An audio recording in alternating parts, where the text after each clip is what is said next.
시청자 여러분 안녕하십니까? KBC 8시 뉴스 시작합니다.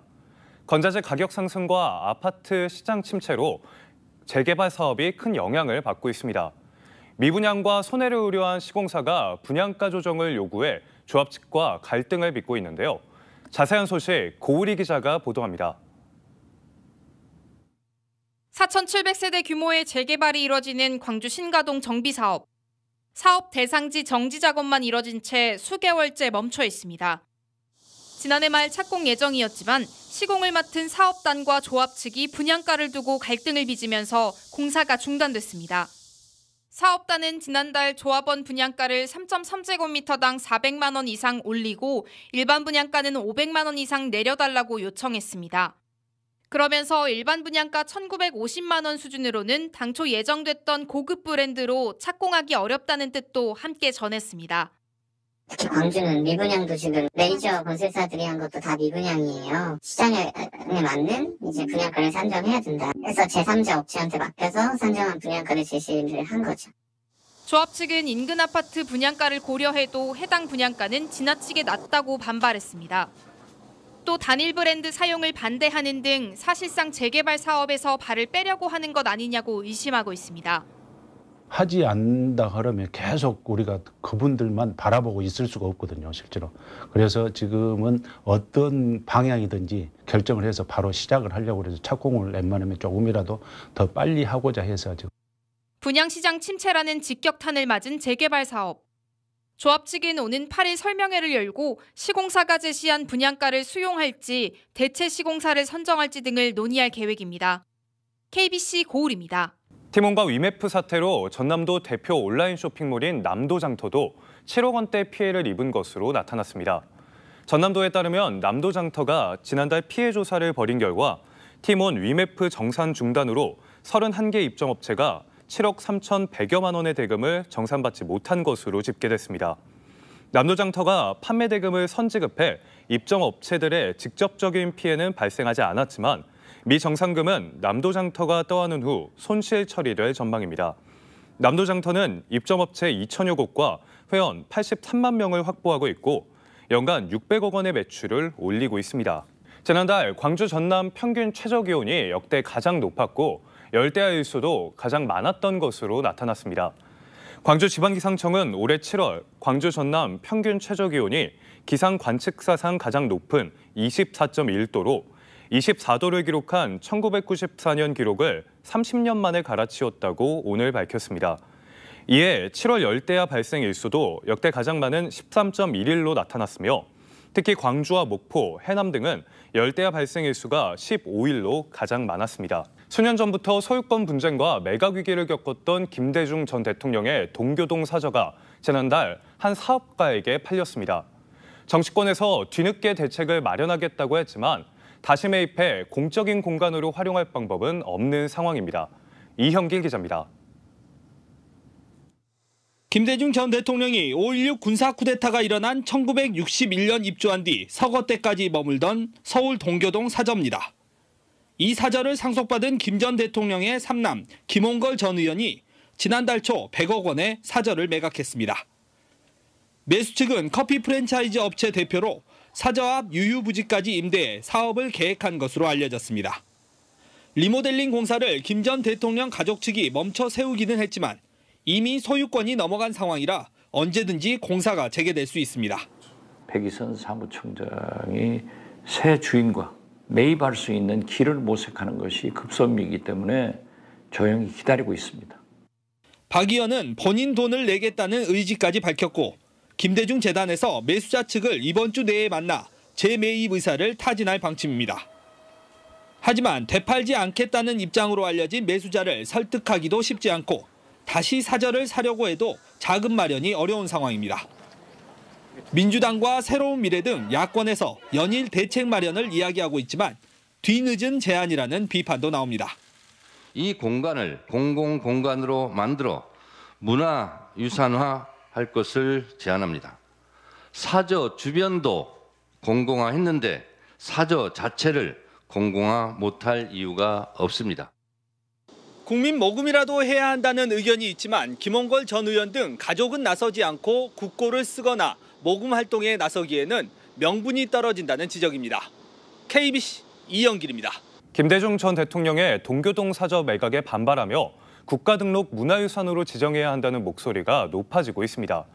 광주 전남 김대중재단은 오늘 입장문을 통해 김 전 대통령의 삼남 김홍걸 전 더불어민주당 의원이 동교동 사저를 팔아넘겼다는 사실에 충격과 분노를 금할 수 없다며 즉각 사저 매각을 백지화하고 김대중 2.25 기념관으로 조성해 보존해야 한다고 주장했습니다.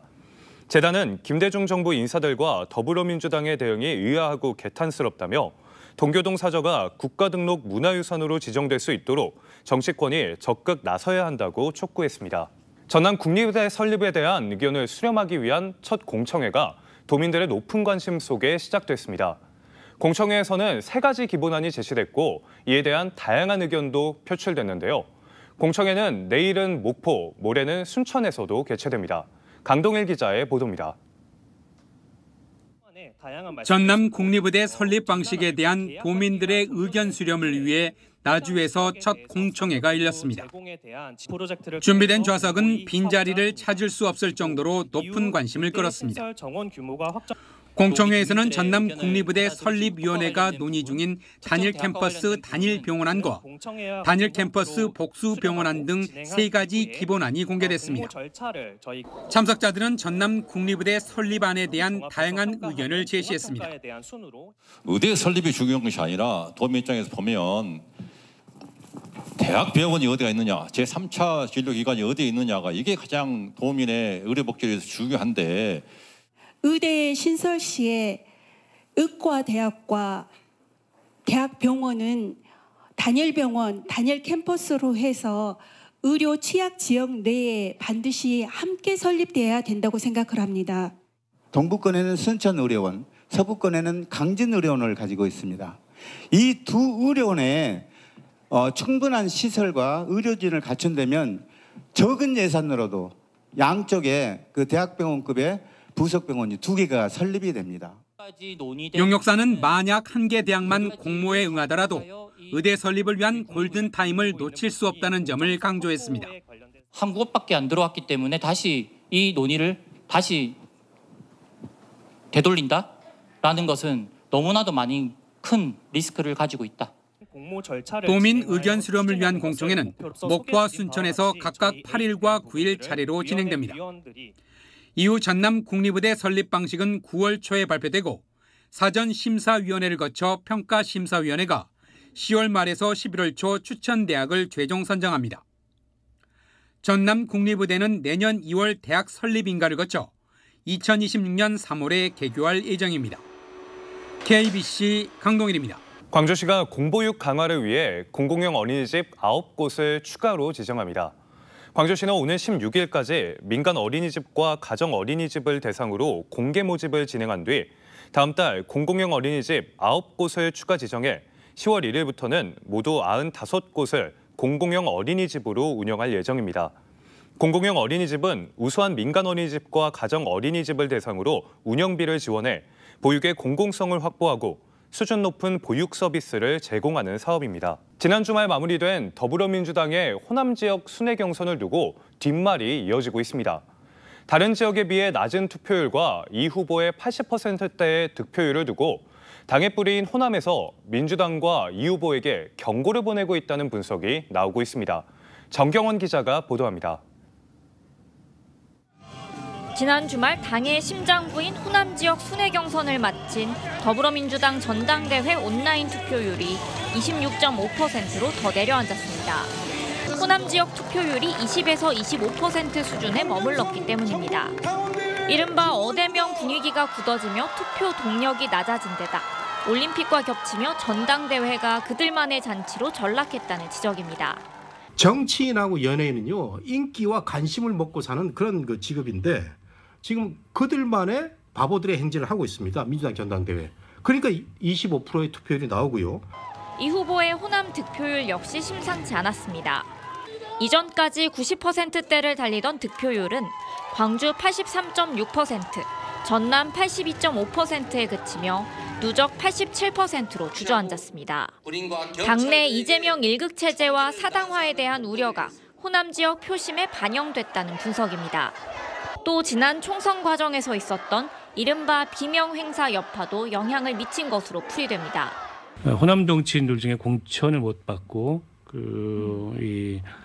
총선에 나서지 못한 정치인들이 많다 보니까 그에 대한 견제 심리 같은 게 일정하게는 다른 지역에 비해서 발동하는 게 아닌가 싶고요.